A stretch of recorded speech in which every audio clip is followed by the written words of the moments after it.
Hey guys, this is Justin and Melissa with Exodus Ministry, and we want to give you guys a quick health update on Melissa. If you followed our channel, or maybe you went to our tent revivals last year, you know that Melissa wasn't always able to be there.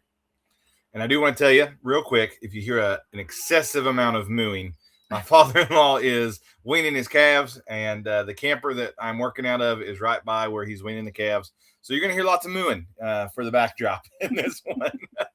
But anyhow, so yeah, last year you weren't able to go to a lot of the revivals, or even the ones you were able to go to, like you were just in the camper, you wasn't going to the tent, or sometimes you just really couldn't be all that involved in the revival services. Yeah. So last spring, we noticed you having some health issues.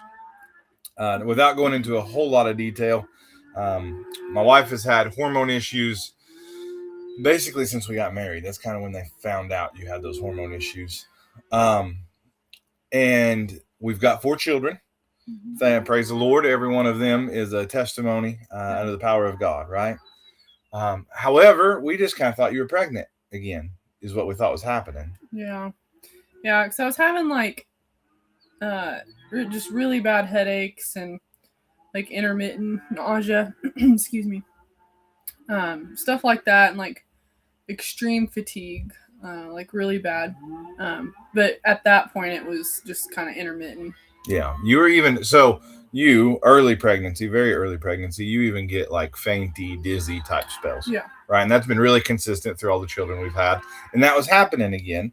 And so we were just like, oh, well, you're pregnant. We've done this before. Not a big deal. Right. Yeah. And then she ended up, that wasn't the case. She wasn't pregnant. And then in July, she got a parasite and had to be hospitalized.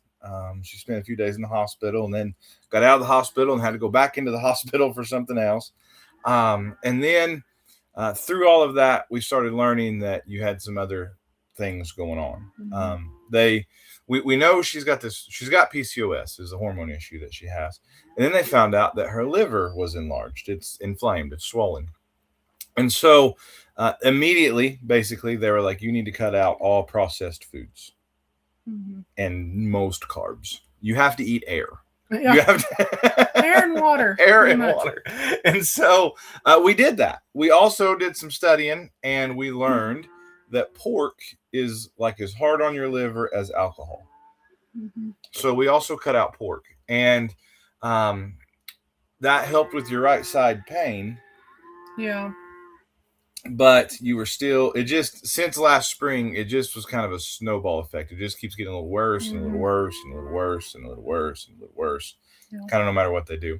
So anyhow, through all of the testing they've done on you now, they have found that I think it's probably easiest just to say everything's inflamed for the most part.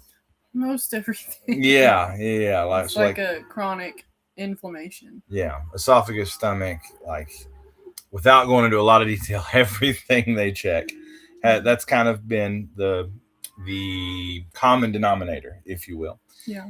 And so that being said, we asked for, and they thought it was a good idea. They decided hey, maybe we got to check for autoimmune issues, right?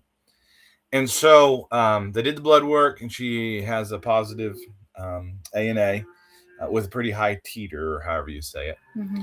And so her doctor actually wanted to send you to the Mayo Clinic, but here's the deal. We have 4 kids. So it's a little difficult. Yeah. I would if I had to, right? I guess. But, yeah. Yeah. So I was like, is there any way we could try Barnes in St. Louis? Right. Yeah. And the doctor was agreeable to that. On top of that, I've been to the Mayo Clinic. I went up there with my mom for some health issues that she had. And not if we don't have to, right? And so we're able to go somewhere closer anyway, over to St. Louis at Barnes Jewish Hospital, where they're supposed to have really good doctors and really good teams. We've heard a lot of really good things about them through other people that we've been around that's had health issues, right? And so hopefully they can begin to get some answers from Melissa as far as what exactly she's got going on autoimmune wise that's affecting her health so bad. Guys, we've tried for a couple days to do this video, and we've just not been able to. This has greatly affected our lives. Yeah. Especially the last few months, I would say, right? Let me give you guys a quick example. Try not to overshare here, right? But like yesterday morning, we got up and it was like, okay, let's make breakfast. Let's get the kids started on homeschool. Melissa woke up sick and just kept getting sicker. She's now got like this pressure in her eyes and in her head, and she's nausea, and now she's got like Raynaud's, which her fingers turn purple sometimes, or sweating constantly. One of the two. I'm either freezing or I'm sweating. Yeah. It's like an overwhelming, extreme fatigue. Like that nausea, like I said, at first it was intermittent. Now it's every day, most of the day. Most of the day, yeah. Minor vomiting. Living on ginger candies. I live on ginger candies. Yeah. So yesterday just snowballed into like, hey, we need to I need to take over homeschooling for the kids today. And you need to go lay down, or we need to just stop homeschool and maybe try to go for a drive or something to try to kind of reset, right? And so yesterday we decided to go for a drive and try to just kind of reset the day. And that seemed to help some, but by the time we got home, we just kind of muddled through the evening and got you where you could go to bed. Mm-hmm. Is kind of what happened. And that has been happening a lot. Especially the last few months. There's just days where she just has to go lay down and get some rest, or she spends it in the chair trying to homeschool from textbooks and those kinds of things in the chair, and doing all that she can to try to take care of things that way. And so we're letting you guys know in our ministry, because here comes the four-wheeler, because there's going to be times this year, short of a miraculous work of God, there's going to be times where you're just not going to be able to come. Yeah. She's just going to have to either stay at the camper or stay with some friends and family or something like that, right? Like there's going to have to just be those times this coming year. And so if you see us set up and you see the tent and Melissa's not there, it's not because she doesn't want to be there. It's because she just physically cannot right now. So last year, the first revival, we had to do that way. Melissa was very upset. Very, very upset. But you know what? The Lord worked it out. And there was a pastor whose heart had been pricked to come to that revival. And he led the singing. And there were some people. It's a crazy story. There were some kids going to college down there. Some people we knew.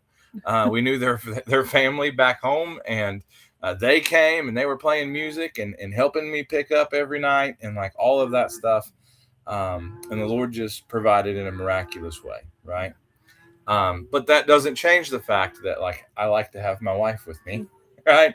And she likes to be with us whenever we're doing those tent revivals. Or if you see Melissa duck to the van, it's not because she's being rude. It's because she doesn't want to dry heave in front of all you good people, because it's not pretty.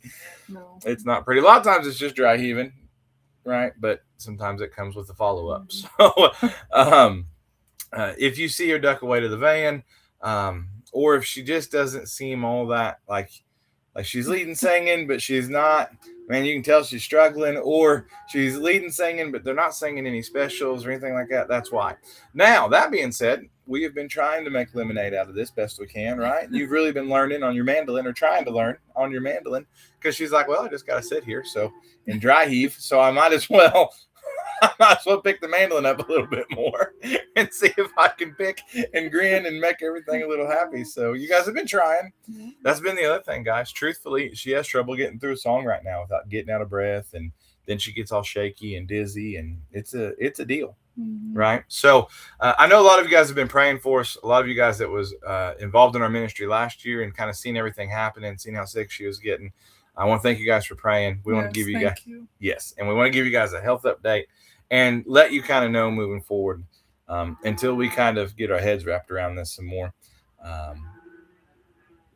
You may not be able to be at some of the stuff, right? Yeah. And be okay. So we appreciate you guys, and we will catch you on the next video. Thank you.